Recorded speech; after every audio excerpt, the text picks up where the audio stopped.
Then when Jesus started his public life, in a house he was teaching, Mary comes with her relatives to take him back home.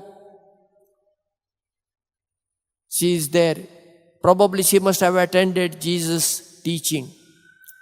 And finally she is at the cross. When Jesus suffers, she is there. Whatever Jesus suffered in his body, Mary suffered in her own soul.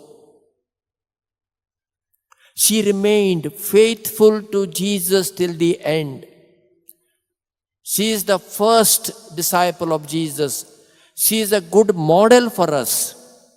Therefore, the Catholic Church honors Mother Mary with so many feasts. You take any feast of Jesus, there is a parallel feast of Mother Mary. First of all, the new year begins, the feast of Mary, Mother of God. New Year should have begun with God the Father or Jesus Christ or the Holy Spirit or some other saints. No. It begins with Mother of God feast. Why church gives such importance to her? Because she is the privileged one from us.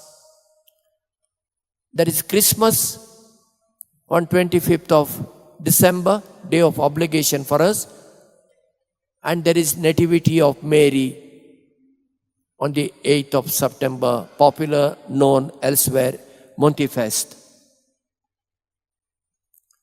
There is Ascension of Jesus, and today we celebrate the Assumption of Mother Mary. There is Sacred Heart of Jesus feast, there is Sacred Heart of Mary's feast.